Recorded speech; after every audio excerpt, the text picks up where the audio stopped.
সামাজিক মাধ্যমত সাংবাদিকৰ বিৰুদ্ধে অপপ্ৰচাৰ কৰি বিপদত ৰাহুল কলিতা নামৰ যুৱকজন। তিনি ভুক্তভোগী সাংবাদিকে হাজোৰ থানাত ৰাহুল কলিতাৰ বিৰুদ্ধে ৰুজু কৰিছিল গোচৰ। সাংবাদিকে দাখিল কৰা এজাহাৰৰ ভিত্তিত হাজো থানাত হাজিৰ হ'ল ৰাহুল কলিতা। সাংবাদিকৰ ওচৰত নিজৰ ভুল স্বীকাৰ কৰি বিচাৰিলে ক্ষমা। ভৱিষ্যতে এনে নকৰাৰ প্ৰতিশ্ৰুতি দিয়ে অপপ্ৰচাৰ চলোৱা ৰাহুল কলিতাই। মাটি কঢ়িওৱা গাড়ীৰ পৰা সাংবাদিকে ধন বিচৰা বুলি ফেচবুক যোগে কৰিছিল এক অপপ্ৰচাৰ। সাংবাদিকৰ ওচৰত ভুল স্বীকাৰ কৰি ৰাজহুৱা ক্ষমা বিচৰাত আলোচনাৰ ভিত্তিত মীমাংসা হয় বিষয়টো। ভৱিষ্যতে এনে নকৰাৰ প্ৰতিশ্ৰুতি দিয়া তিনি সাংবাদিকে ক্ষমা কৰি দিয়ে ৰাহুল কলিতাক। আমি পুনৰবাৰ জনাইছো এই খবৰ সামাজিক মাধ্যমত সাংবাদিকৰ বিৰুদ্ধে অপপ্ৰচাৰ কৰি বিপদত ৰাহুল কলিতা নামৰ যুৱকজন। তিনি ভুক্তভোগী সাংবাদিকে হাজো থানাত ৰাহুল কলিতাৰ বিৰুদ্ধে ৰুজু কৰিছিল গোচৰ। সাংবাদিকে দাখিল কৰা এজাহাৰৰ ভিত্তিত হাজো থানাত হাজিৰ হ'ল ৰাহুল কলিতা।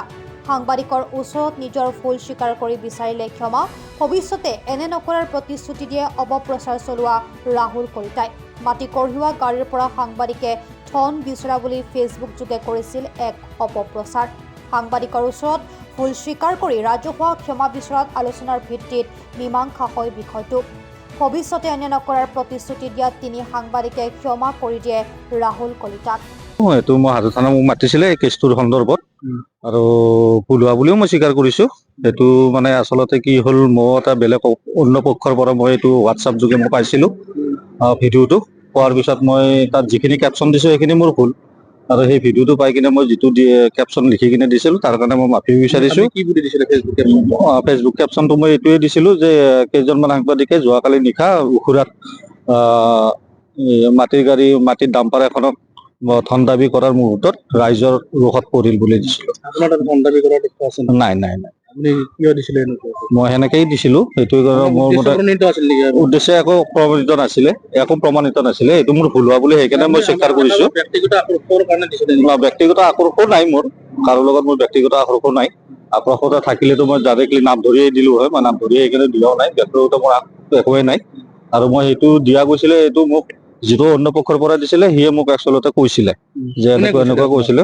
সেইটো মই আপোনালোকক পাৰ্চনেলি ক'ব লাগিব, ইয়াতে নকওঁ। ৰাইজে জানিব লাগিব, কাৰণ ইতিমধ্যে সেইটো মই পাৰ্চনেলি আপোনালোকক ক'ম, সাংবাদিকক মই ক'ম, গোটেইখিনিয়ে ক'ম পাৰ্চনেলি তাৰ নামটো, কাৰণ এইটো মই ৰাজহুৱা নকৰোঁ, এইটো কথাটো বেয়া হ'ব।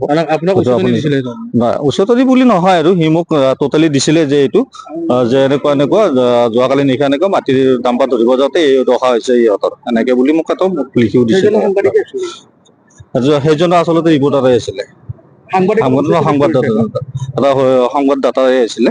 সেইটো আৰু তেখেতৰ ঘৰটো মই নকওঁ, মই ক'লো ন, বাকীখিনি মই কৈ দিম। মই এইটো মই কৈছিলোঁ নাই, চেনেলটো নাজানো কিন্তু। ব্যক্তিগত আকৰ্ষৰ কাৰণে? নাই নাই নাই, ব্যক্তিগত আকৰ্ষণ নাই, মই নাই বুলি আগতেও কৈছোঁ আপোনাক। এইটো মই ভুল হোৱা বুলি ক'লো, এইটো তেওঁলোকৰ তথ্য প্ৰমাণ নোহোৱাৰ কাৰণে মই দিয়াৰ কাৰণে এইটো মোৰ ভুল হ'ল, সেইটোৱে মই স্বীকাৰ কৰিছোঁ। হাজো থানাত আহিছোঁ এতিয়া। এতিয়া কি ক'ব, অসমৰ ৰাইজক কি ক'ব, যিহেতুকে সাংবাদিক কেইজনক আপুনি তথ্যবিহীনভাৱে? মই এইটো ভুল স্বীকাৰ কৰিছোঁ, এইটো মই অসমৰ ৰাইজক সেইটোৱে কৰিছোঁ যে মই কোনো তথ্য নোহোৱাকৈ এইটো দিয়াৰ কাৰণে মোৰ ভুল হৈছিলে কাৰণে মই এইটো ভুল স্বীকাৰ কৰিছোঁ, আৰু ক্ষমা প্ৰাৰ্থনা বিচাৰিছোঁ সেই কেইজন সাংবাদিকৰ পৰা। আৰু নকৰোঁ, যেতিয়া নকৰোঁ। আপুনি সাংবাদিকৰ উচতনিত পৰি আপুনি এইটো কাম কৰিছে? সাংবাদিকৰ উপস্থিতিত পৰি কিনে কৰা নাই, সেইটো ৰিপৰ্টাৰ আছিলে, সি মোক দিছিলে, আৰু মই ভবা নাছিলোঁ সি যে মোক এনেকে লিখি কিনে ফেচবুকত দিয়া বুলি মোক ক'ব। সি মোক কোৱা নাই যে ফেচবুকত দে বুলি, কোৱা নাইতো। মই দিছোঁ, এইটো মই নিজে। আপোনাৰ হাতত কোনো প্ৰমাণ নাই? সেইটো মই ভাবিছিলোঁ, মই ক'লোৱে দেখোন নভবাকে দিয়া গৈছে। তেতিয়া সেই সময়ত চাগে মই সুস্থিৰ নাছিলোঁ, সেনেকুৱা হ'বও পাৰে।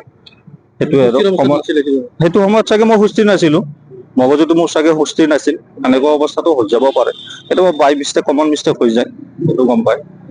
এইটো কমন মিষ্টেকৰ কাৰণে এইটো অলপ ডাঙৰে হৈ গ'ল, সেইটো কাৰণে মই ভুল স্বীকাৰ কৰিছোঁ আৰু ক্ষমাও বিচাৰিছোঁ। যিকেইটা চেনেলৰ বিৰুদ্ধে আপুনি নাম উল্লেখ কৰিছে, সেই চেনেল কেইটাৰ বিৰুদ্ধে আপুনি কি ক'ব?